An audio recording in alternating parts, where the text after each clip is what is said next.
नमस्कार, मी आहे तुमच्यासोबत नरसिंग भुरे, आरोग्य दूत न्यूज. आज मी तुमच्यासमोर एक अशी बातमी घेऊन आलोय जी ऐकून राग येईल आणि मन सुन्नही होईल. ही घटना आहे पाचोरा बस स्टँडची आणि दुर्दैवाची गोष्ट म्हणजे ही चोरी पहिली नाही आणि अजूनही शेवटची दिसत नाही. मित्रांनो, पाचोरा बस स्टँड मध्ये चोरी थांबायचं नाव घेत नाही. 2-3 दिवसांनी पुन्हा तीच घटना, तोच प्रकार आणि तोच प्रश्न. जबाबदार कोण? दिनांक 28 फेब्रुवारी 2026 रोजी दुपारी 2:30 वाजताच्या सुमारास पुन्हा एक महिला या चोरट्याचा शिकार ठरली. काल ज्या बाईचं सोनं गेलं तिचं अवस्था पाहून डोळ्यात पाणी येतं. वंदना विनोद सावळे, राहणार जळगाव.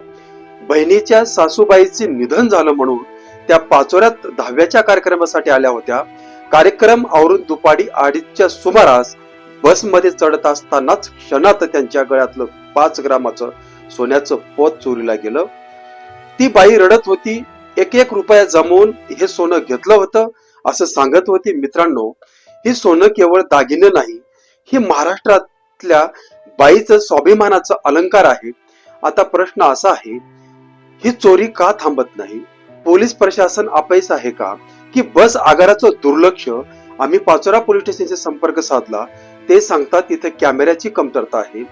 मग आम्ही पाचोरा बस आगार प्रमुखाशी संपर्क साधला, ते म्हणतात कॅमेऱ्याची मागणी केली आहे, येणार आहेत. पण मित्रांनो, ही मागणी आजची नाही, 2-3-4 वर्षापासून हे उत्तर ऐकतोय, पण चोरी मात्र थांबत नाही.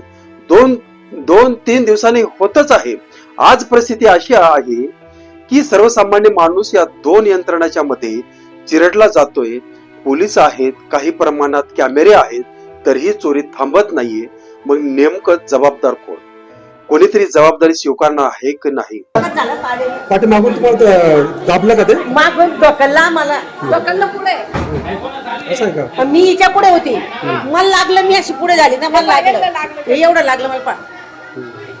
आणि आता किती गेलं तुमचं सर? काय माझे दोन मंगळसूत्र आहे, त्याला मनी 4-5 ते 26 महिने ते मोजले किती दिलं. असं आहे का?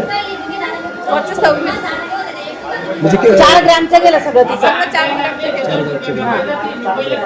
आणि तुमचं बाकीचं किती राहिलं दाखवा बरं, कुठे आहे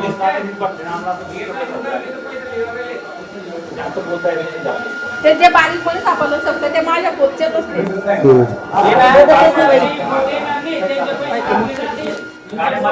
मंगळसूत्र तर खाली असतं की नाही? मोजा सगळे.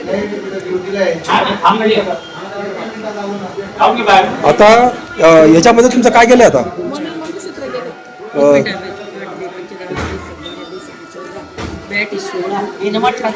आता जे माझे 25 मणी आणि 2 मंगळसूत्र होते. म्हणजे असं किती गेलं असेल अंदाज? सगळं 5 ग्रॅम गेलं असेल माझं. 5 ग्रामचं का? बरं, तुम्ही थांबा. पुढे चेक होईल. हा CCTV आहे, चालू आता. CCTV आहे, ओके, काय टेन्शन नाही.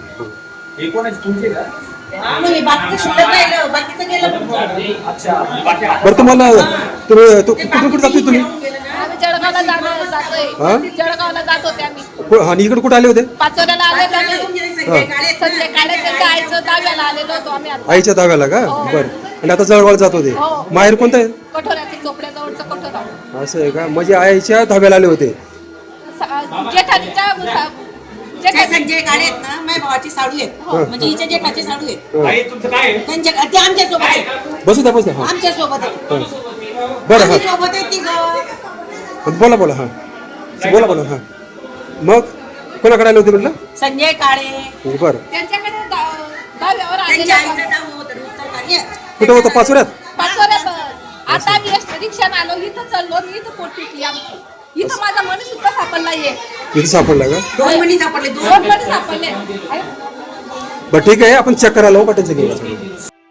मित्रांनो, रोज खेड्यापाड्यातून शेतकरी बाया पाचोऱ्यात येतात, 1 रुपया साठवून सोनं घेतात आणि अशा घटना घडतात तेव्हा त्यांच्या मनात भीती निर्माण होते.